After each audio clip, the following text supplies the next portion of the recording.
ফারাজ ভাই, আমি আপনাকে একটা জিনিস দেখাতে চাই। এই জিনিসটা একটু দেখেন ফারাজ ভাই। আ এটা এখনো পোস্ট করি নাই। এটা এখনো ইসের ভিতরে আছে। লেখার মানে ইসের ভিতরে আছে। লিখতেছি, শেষ করতেছি। দেখেন, সহিহ মুসলিম হাদিস নাম্বার হচ্ছে ৪৫৩২। সেখানে দেখেন আ খন্দকের যুদ্ধের সময়ের ঘটনা। এই খন্দকের যুদ্ধের সময় রাসূলুল্লাহ সাল্লাল্লাহু আলাইহি ওয়াসাল্লামের সাথে ছিলাম। সে রাতে প্রচন্ড বায়ু ও তীব্র শীত আমাদের কাবু করে ফেলেছিল। হুম? এখন রাসূলুল্লাহ সাল্লাল্লাহু আলাইহি ওয়াসাল্লাম এই সাহাবীদের মধ্যে কিন্তু প্রখ্যাত সাহাবীরা সব মুহাম্মদের সাথে আছে। ফারাজ ভাই, এটা কিন্তু খেয়াল রাইখেন। আ রাসূলুল্লাহ সাল্লাল্লাহু আলাইহি ওয়াসাল্লাম ঘোষণা করলেন, "ওহে! এমন কেউ আছে যে কি যে আমার শত্রুর খবর এনে দিবে? আল্লাহ তাআলা তাকে কিয়ামতের দিন আমার সঙ্গে মর্যাদার আসনে বসাবেন।" মানে এক্কেবারে আল্লাহর রাসূলের পাশে বসাবে, এক্কেবারে পাশাপাশি চেয়ারে ওই কিয়ামতের দিন। মুহাম্মদ এক্কেবারে বাম্পার অফার দিয়ে দিছে ঐদিন, হ্যাঁ? যে আসো, যে আমারে শত্রুর খবর এনে দিবে তারে আল্লাহ পাক কিয়ামতের দিন আমার পাশে এক্কার বসাবে। আমরা তখন চুপ করে রইলাম এবং আমাদের মধ্যে কেউ তার আহ্বানে সাড়া দেয়নি। তিনি আবার বললেন, মুহাম্মদ আবার বললেন, ওহে! এমন কোন ব্যক্তি আছে কি যে আমার শত্রুপক্ষের খবর এনে দেবে? আল্লাহ তাআলা তাকে কিয়ামতের দিন আমার সঙ্গে রাখবেন।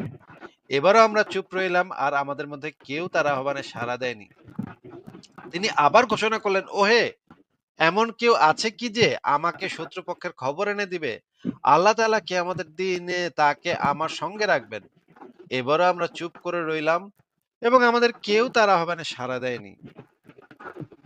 এরপরে যেটা হইল, তিনি বলে উঠলেন, হে হুযায়ফা, ওঠো। তুমি দেখেন, কেউ উঠতেছে না ভাই। কোন বদমাইশ, কোন মানে বান্দরের বান্দর সাহাবীরা, নবী একটা কথা কইতেছে, এত সুন্দর বাম্পার অফার দিল, কিন্তু কেউ ওঠে না। ভাই সবাই না, বয়ে রইছে। এক সেকেন্ড, এক সেকেন্ড ভাই, আপনি সাহাবীদের নিয়ে এরকম বাজে কথা বলা তো উচিত না। আসিফ ভাই, এটা তো স্বাধীনতার খেলাফ।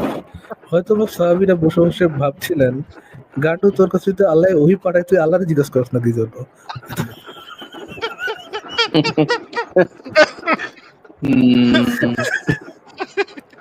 শত্রুপক্ষের খবর তুই জিব্রাইলের থেকে নে বেটা। তুই এত রাত আল্লাহ আছে, জিব্রাইল আছে, তুই আমাগরে জীবন হুমকির ভিতরে ফালাস কেন? হ্যাঁ, ফারাজ ভাই, আপনার পয়েন্ট ভালো। কিন্তু দেখেন হুযায়ফাকে বললেন, ওঠো এবং তুমি শত্রুদের খবরাদি আমাদেরকে এনে দাও। রাসূলুল্লাহ সাল্লাল্লাহু আলাইহি ওয়াসাল্লাম যখন এবার আমার নাম ধরে ডাক দিলেন, তাই ওঠা ছাড়া আমার আর কোনো উপায় ছিল না। দেখেন, বেচারা কিন্তু বেচারা কিন্তু উঠতে চায় নাই ভাই। ফারাজ ভাই, এই হুযায়ফা কিন্তু উঠতে চায় নাই।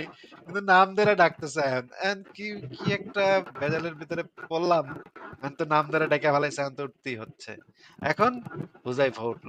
তাইলে ফারাজ ভাই, এখান থেকে আমরা কি বুঝলাম? যে সাহাবীরা কি তাকদীরে বিশ্বাস করত না? নবী করিম সাল্লাল্লাহু আলাইহি সাল্লামকে বিশ্বাস করত না? আ এগুলো কি ভাই? তাদের কি জান্নাতের কোনো ছিল না? এগুলো কি ভাই?